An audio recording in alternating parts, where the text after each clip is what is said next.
It goes without saying that House of the Dragon has been a real pleasant surprise. After the disastrous ending to Game of Thrones, this show had a dark cloud over its every move. I mean, how excited can people get for a prequel show when everyone knows that in 200 years, it will all lead to the reign of Bran the Broken? Really? Bran the Broken.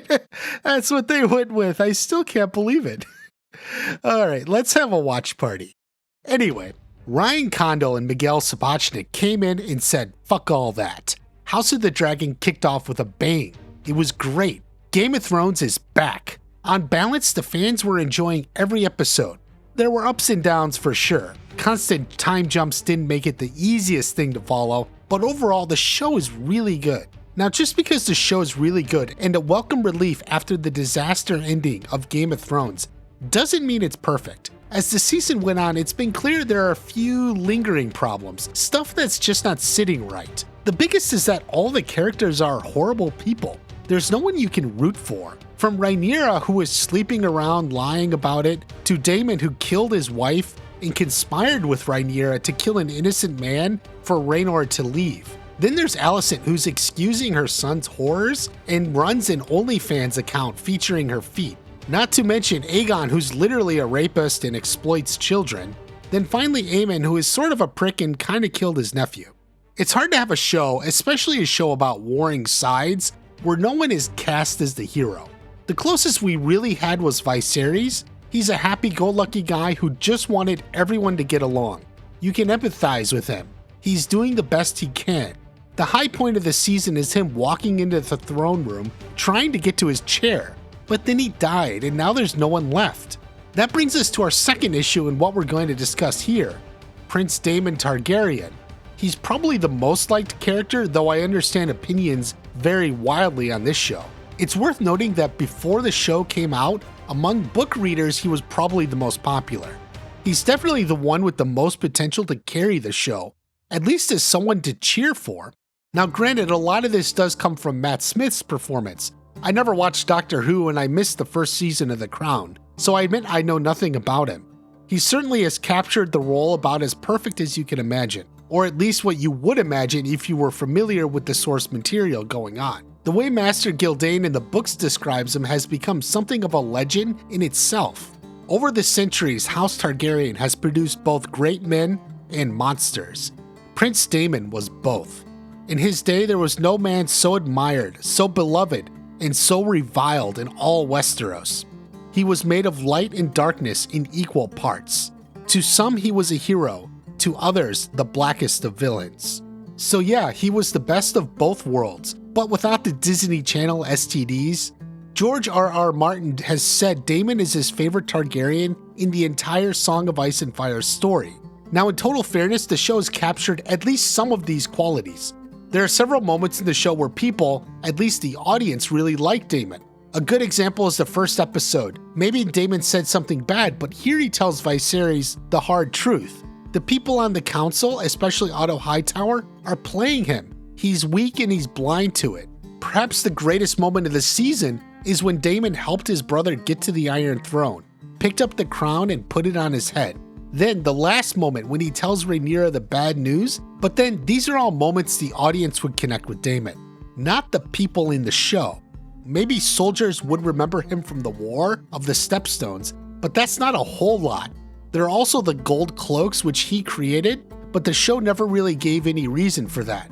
But fine, we can accept that Daemon was loved by the City Watch and had made quite a reputation around Westeros. There are plenty of people who love him. The real question is, how do the writers view Daemon? Because they have a different take. They have consistently added or played up his dark side. Certain plot points like killing his wife are significant. This is a clear choice because the books never made it clear that Daemon did it. It actually happened during the War in the Stepstones, so no one ever suspected him. But fine, whatever. Then Daemon conspires with Rhaenyra to send Laenor away, except they murder an innocent man and burn him to do it. Okay, that makes them all look bad. There is so much wrong with it, it's mind-blowing. None of that was in the book. It was a pure creation of the show, but again, whatever. Finally, he chokes out Rhaenyra, and not in a kinky way. This is a little scary and disturbing. Yeah, you could say the Daemon who did these other bad things would do this too, and it's consistent. That's true, but then those were all creations for the show. None of that is in the book, nor is this scene. It's like the writers wanted to make sure everyone knows how horrible Daemon really is. Showrunner Ryan Condal said Daemon has this really dark side, and they were establishing it all season long. Of course, that was always their own interpretation and telling of the events. Another writer on the show, Sarah Hess, implied he will be even worse in season 2. Added to the fact that they cut and edited out most of Daemon's tender and heartwarming moments, like when he comforted his children after Lena died, you can see the show is going out of its way to make Daemon an unlikable bad guy. Where does that leave the show? It takes away the one character with the most potential to be a fan favorite and turns him into a dark, unlikable monster. While the show is repainting Aemond, he comes off far better, more as a determined man worthy of the house. He's a bit immature, but there was always history there. And frankly, Luke dying was an accident. That's a major shift from the books, and I don't see how they'll keep it going. But wait a second, the book is written as a history from unreliable, biased authors. You can't criticize changes from the book. Yes, there it is. I can always count on you playing the... Terry Silver's right. The fact that the book is intended to be unreliable doesn't mean every change is hereby justified or the best choice. Too many people use that fact as an invincible shield against any sort of criticism. For all its flaws, the driver of interest and love for the original Game of Thrones series is that fans were actively rooting for Dany, Arya, and Jon Snow. They were cool, they were good people. Look at this brief segment with John Oliver and George R.R. Martin. Hey, everyone, wouldn't it be great if we had a Skype interview with George R.R. Martin, the writer of Game of Thrones? Wouldn't that be fun? Okay, let's do it. Hey, George, how's the writing going? I just killed 3 of your favorite characters. What? It's not Arya. It's not Arya, is it? George, it's not Arya. Please tell me it's not Arya. Just give me a clue, damn you, Martin! He was yelling about Arya, not Arya. That's because he loved the character. A lot of people did. This is all because in a story like this, people need a hero. They need to root for someone. This is what House of the Dragon is sorely missing. You can't root for anyone. That doesn't mean people won't try. Many will still root for Daemon and others will root for Rhaenyra. The fans are lost. The show is exciting for sure. It's good, really good. But there's this lack of cohesion between the episodes. It's a seesaw back and forth. There's no emotional core to the series. That core would come from one or more characters people can root for and rally behind. And I won't give any spoilers, but I don't think there's going to be one anytime soon. But Watch Party, you love Cobra Kai. Isn't that the exact same thing Cobra Kai did? Well, not really.